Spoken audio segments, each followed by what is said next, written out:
Well, hello and welcome. I'm Miss Heard with Miss Heard Song Lyrics Podcast. We're in Season 7, Episode 349. The Miss Heard lyric is, be quiet, requesting quiet.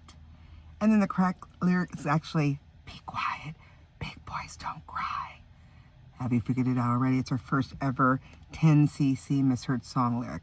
Let me tell you, there's a lot of rabbit holes with this one. So let's just dig in with this Miss Heard song lyric where it's big boys don't cry is the correct lyrics, but requesting quiet is the misheard. And after that, you can't mishear it. I mean, you can't unhear it.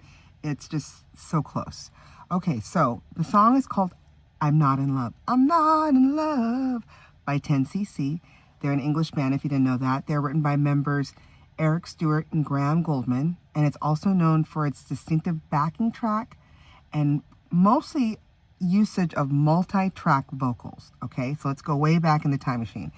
10cc is an English rock band. They were formed in my birth year, 1972, so 54 years ago, by four main musicians who had written and recorded together at their own studio called Strawberry Studios in Stockport near Manchester since 1968. So wow, 58 years. The group initially consisted of these four: Graham Gouldman, Eric Stewart, Kevin Godley, and Creme.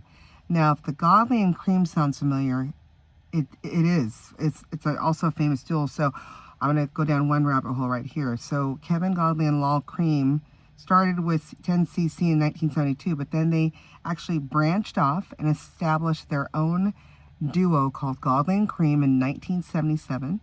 And they started releasing music as their duo, as that duo name of Godley and Creme once they left 10cc. And in 1979, they actually directed their first music video for their single An Englishman in New York. If you haven't seen it, I just saw it recently on YouTube. Fascinating. And then after this, they became involved in the production of videos because, like, hey, we figured it out. So they did such videos for artists like The Police, Yes, Duran Duran, Frankie Goes to Hollywood, Huey Lewis and the News, Wang Chung, and then they did their own groundbreaking video called Cry from 1985. It's that beautiful, also haunting song. Look it up.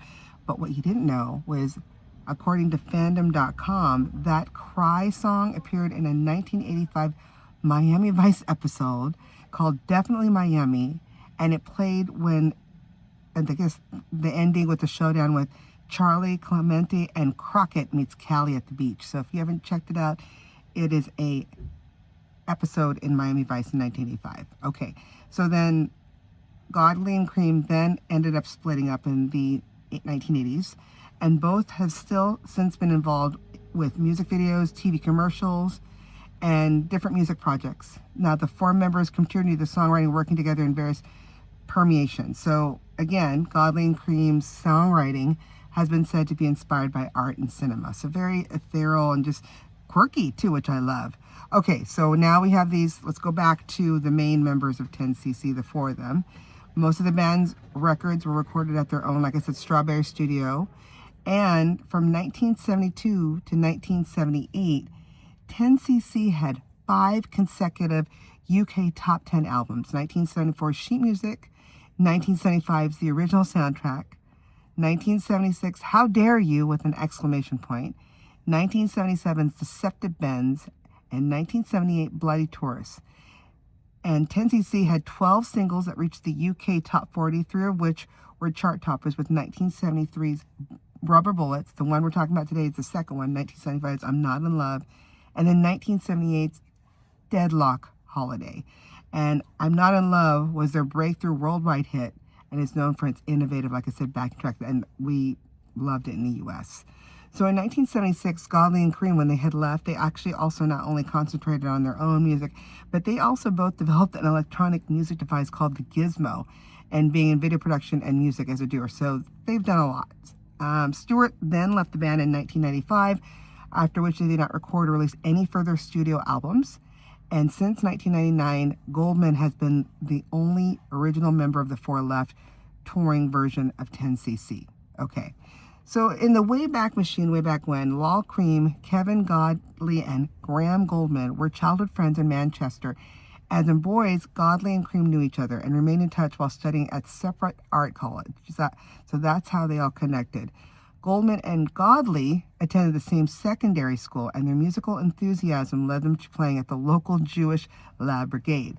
Then, Eric Stewart was born in Droylsden, a housing overflow area from neighboring Manchester, so close by, and now part of Greater Manchester. And then Godley and Creme studied at an art college in 1968, where Creme was at Birmingham School of Art, where he gained a BA degree, while Godley was at Stoke-on-Trent Regional School College of Art, now Stoke-on-Trent College of Art. So then, fast forward to 1972, yours truly was born. I digress. But then they become a group. Excuse me. So the group decides to plug a song, which was written as a possible... Okay, so fast forward to 1972, this new group, 10cc, decides to plug a song which has been written as a possible B-side to Waterfall, a Godley Creme composition titled Donna. If you look it up, I found a crazy presentation, I wouldn't say music video, but they performed it somewhere, and they're singing it, and there's some crazy model dancer dancing away on the side. So the song was a Frank Zappa-influenced 1950s doo-wop parody, and it's what they say, a sharp mix of commercial pop and irony with the chorus sung in falsetto. Stewart said, quote unquote, "We knew it had something. We only knew of one person who was mad enough to release it, and that was Jonathan King." Stewart called King, who drove to Strawberry, which is where they did a lot of their recording studio, listened to the track, and fell about laughing, declaring it's fabulous, it's a hit. So let's now go to rabbit hole number 2. Who's Jonathan King? So he was born Kenneth George King on December 6, 1944. He is an English, also singer, songwriter, and record producer, and then came to be well known in 1965 when Everyone's Gone to the Moon, a song that he wrote and sang while still an undergraduate, achieved chart success. So that's how he got into the music business. And then his career in the music industry was effectively ended in 2001 when he was convicted of sexually abusing 5 teenage boys. Yikes. One of his also claims to fame is he discovered and named the rock band Genesis, you've heard of them, in 1967, producing their first album From Genesis to Revelation. He also founded his own UK records in 1972. He released and produced songs for 10cc, There's the Connection, and the Bay City Rollers. And in the 1970s, King included Johnny Reggae, Loop de Love, Sugar Sugar, Hooked on a Feeling, love that song, Una Paloma Blanca, and It Only Takes a Minute between September 1971 and 72, and he produced 6 top 3 singles in the UK. So now we know about him and how he got connected to 10cc. He then signed the band to his UK Records label in 1972 of July and dubbed them 10cc. By his own account, King chose the name after having a dream, which was standing in front of the Hammersmith Odeon in London, where the board read 10cc, the best band in the world. Okay, so that's one claim of it. A widely repeated claim disputed by King and Godley, but confirmed in a 1988 interview with Creme, is that the band name represented 10 cubic centimeters volume of semen. Oh my God. That was the average amount ejaculated according to Creme, thus emphasizing their potency or prowess. So one is saying it was named after, in a dream, with the boarding reading 10cc, the best band in the world. The other is, hey, it's the amount average male ejaculates, so 10cc or 9cc. Now here's the 9cc part. In a 2025 interview, so just recently, Gouldman stated, quote unquote, "We got bored with giving the long-winded reason for how we got the name. Then someone told us the average male ejaculation was 9cc. Since we were 1cc more, we started saying it was the average male ejaculation." Is this a real fact? I have no idea, but it is now.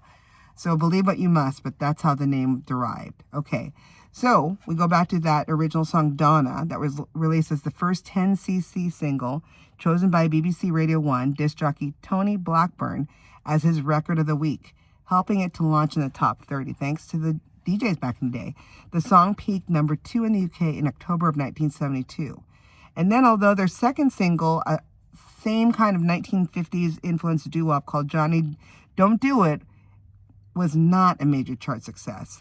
Rubber Bullets, however, a catchy satire take on the jailhouse rock Elvis concept, became a hit internationally and gave 10cc their first British #1 single in June of 1973. Let's keep moving on. So then they consolidate their success a few months later with The Dean and I, which peaked at number 10 in September.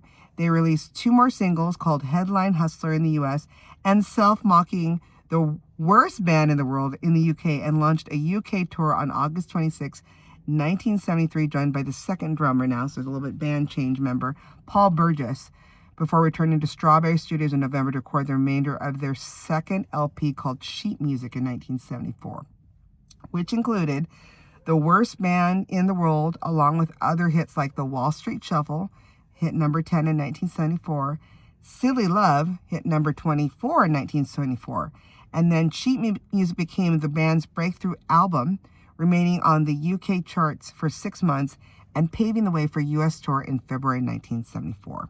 Okay, now there's a change and shift from Jonathan King. In February of 1975, the band announced they were splitting with Jonathan King, and they had signed with Mercury Records for then US $1 million, which is a lot of money in 1975. And it's still pretty good money now in 2026. The catalyst for the deal was one song, the one we're talking about today, I'm Not in Love. Stewart recalled saying this: "At the point in time, we were still on Jonathan King's label, but struggling. We were absolutely skint, so I'm guessing like low in funds, just not doing well. The lot of us, we were really struggling seriously. And Philip Phonogram wanted to do a deal with us." Love the names. "They wanted to buy Jonathan's contract. Our manager, Rick Dixon, invited them to listen to what we've done. Head of HR, a Nigel Grange, came up to our Strawberry studio, heard the album, and freaked. He said, 'This is a masterpiece. It's a done deal.' We did a 5-year deal with them for 5 albums, and they paid us a serious amount of money, which is at $1 million in dollars. It was Grange's idea to release Life is a Minestrone as the first single, holding back the big one to give us more longevity to the album, which was smart. Very smart. And then speaking in the BBC4 documentary called I'm Not in Love, the story of 10cc back in 2015, so 11 years ago, Stewart expanded on the background, explaining that the royalty returns under the contract with King were just a mere 4%. So King was making tons of money, okay? Creme therefore planned to sign with Richard Branson's New Virgin label. So this is another thing I didn't know about. Stewart and Creme gave power of attorney to their manager, Harvey Lisberg, to finalize that deal on their behalf because they were going on holiday. They should have just done it themselves, but things happen for a reason. Contrary to their instructions, Lisberg then accepted a revised offer from Phonogram. So Creme said that he felt horrified, embarrassed, and disgusted to this day. I still am. So again, do your own affairs. Don't trust someone, especially when it comes to money. So then their, song album, the original soundtrack, was already complete. It was released weeks later, and it was both called a critical and commercial success, and featured distinct art cover for those geeks out there by Hypnosis, spelled Hipgnosis team, and drawn by musician and artist Humphrey Ocean. And then, although it bore an unlikely title, and this Life is a Minestrone, which was actually picked up from a radio talk show, that's how it came about, in 1975, was another UK top 10 placing and peaking at number 7. 10cc's biggest success came with the dreamy I'm Not in Love, the one we're talking about today, which gave the band their second UK number 1 in June of 1975. The song provided them with their first US chart success when the song reached number 2. And then a collaborative effort built around a title by Stewart, I'm Not in Love, is notable for its innovative production, especially its richly dubbed or overdubbed choral backing. Godley says, if I was to pick one track from everything we've done, I'm Not in Love would be my favorite. It's got something that none of the other tracks have at all. It's not clever in a conscious way, but it says it so simply in, 6 minutes. And that was what he said, I think, with an article, NME, February 1976. So back to the song. Stewart came up with the idea for the song after his wife, to whom he'd been married for 8 years at this time, asked why he didn't say I love you more often. Stewart said, quote unquote, I had this crazy idea in my mind that repeating those words would somehow degrade the meaning. So I told her, well, if I say every day, I love you, darling, I love you, blah, blah, blah, it's not going to mean anything eventually. That statement led me to try figuring out another way of saying it. And the result was that I chose to say, I'm not in love with you, while subtly giving all the reasons throughout the song why I could never let go of this relationship. Very deep. Apparently, he, being Stewart, wrote most of the melody and the lyrics on the guitar before taking it to the studio, where Gouldman offered to help him complete the song. And Gouldman suggested some different chords for the melody and also came up with the intro and the bridge section of the song. Stewart said that the pair spent 2 to 3 days writing the song, which at that point had a bossa nova rhythm. I can't imagine a bossa nova rhythm to that song. Used principally guitars before playing it to Godley and Creme. Stewart recorded a version with the other 3 members playing the song in the studio on a traditional instrument, Creme on guitar, Gouldman on bass, and Godley on drums. But Godley and Creme disliked the song, particularly Godley, as Stewart later called, quote unquote, he said, "It's crap." And I said, "Oh, right, not working, man. It's just crap, right? Chuck it." And we did. We threw it away and we even erased it. So there's no tape of the bossa nova version. Can you imagine if they still had that? So they abandoned I'm Not in Love. Stewart and Gouldman turned their attention to the track Nuit à Paris, which Godley and Creme had been working on and which would later become the opening track of their original soundtrack album. However, Stewart noticed that the members of the staff in the band's Strawberry Studios were still singing the melody of I'm Not in Love, and that convinced him to ask the other members of the group to consider reviving the song.